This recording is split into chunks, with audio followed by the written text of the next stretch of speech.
मुख्यमंत्री ठाकुर सुखविंदर सिंह सुक्खू ने कहा कि हमने प्रधानमंत्री जी के समक्ष एक प्रेजेंटेशन दिया जिसमें आपदा प्रभावित परिवारों की मदद के लिए पूर्व के नियमों में जरूरी सुधार के लिए कई महत्वपूर्ण बिंदु साझा किए। आपदा से नुकसान का अब तक का हमारा शुरुआती अनुमान लगभग 5,000 करोड़ रुपए का है, जो बढ़कर 10-12 हज़ार करोड़ रुपए तक जा सकता है। फौरी राहत के रूप में प्रधानमंत्री जी ने 1500 करोड़ रुपए की सहायता की घोषणा की है।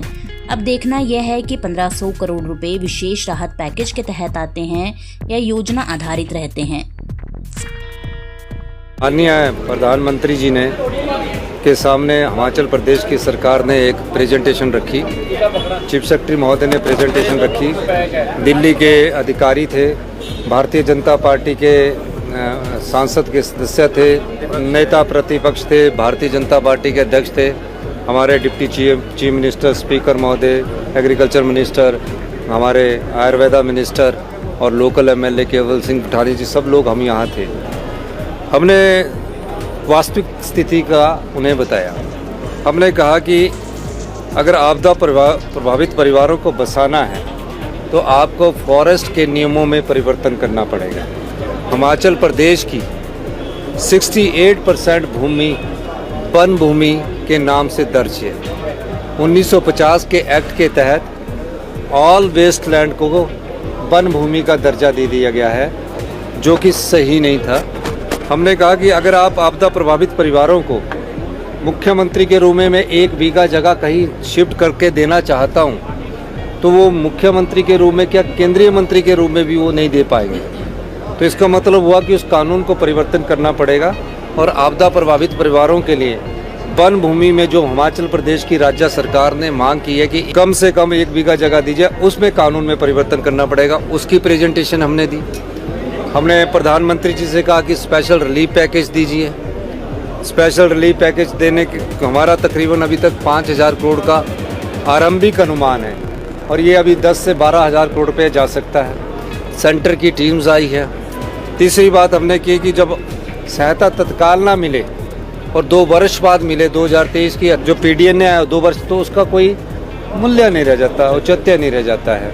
उन्होंने हमारी बात को गंभीरता से समझा और हमने कहा कि जो डेथ का सर्टिफिकेट है उसको बनाने के लिए 7 साल लग जाते हैं। अब डेथ के सर्टिफिकेट में जिस परिवार की आपदा में डेथ होगी और वो मिसिंग है, तो उसके लिए हम राहत देना चाहते हैं 4 लाख रुपए की। वो कैसे दे, क्योंकि वो तो मिलता ही नहीं है। तो उस नियम में भी परिवर्तन करने की बात की, वन के नियम में भी परिवर्तन की बात की। हमने कहा नदियों की ड्रेजिंग और माइनिंग अलग अलग डिफाइन की है। अगर हम ड्रेज करके नदी के किनारे रख देते तो नदी दूसरी तरफ हो जाती है। उसकी माइनिंग की भी परमिशन की हमने बात की। कुछ प्रशासनिक त्रुटियां थी। प्रधानमंत्री जी ने हमें आश्वासन दिया है कि मैं आपको 1500 करोड़ रुपए की सहायता दूंगा, फौरी राहत के तौर पर दूंगा। अब 1500 करोड़ क्या स्पेशल रिलीफ पैकेज के तौर पर आता है या स्कीम बेस्ड आता है, ये देखने की बात है। हमने कहा कि प्रदेश में जो सड़कों का निर्माण हो, टनलिंग पर आधारित हो। कालका से शिमला रेलवे लाइन ब्रिटिश काल में 100 साल पहले बनी है। 103 टनल है, आज तक कभी नहीं रुका। तो टनलिंग का निर्माण हो और अल्टरनेट रूट के बारे में सोचा जाए। अल्टरनेट रूट में हमने कहा कि कांगड़ा पठानकोट से एक मनाली के लिए जो भुभुजोर टनल बन जाए, तो सीधा मनाली के लिए एक टनल बनकर जो कांगड़ा से जोड़ा जा सकता है। और जब कभी भी मनाली कभी भी बंद नहीं होगा, अभी तो ये बंद हो जाता है, कंप्लीट बंद हो जाता है। इस प्रकार की बात की। और हमने कहा कि एडिशनल बोरिंग 2% हमें दी जाए, ताकि हमारी जो आर्थिक स्थिति है उस स्थिति को हम पार किया जा सके। इस दृष्टिकोण से हमारी कई मुद्दों पर बात हुई है। प्रधानमंत्री जी ने कहा है कि हम उस पर गंभीरता से विचार करेंगे।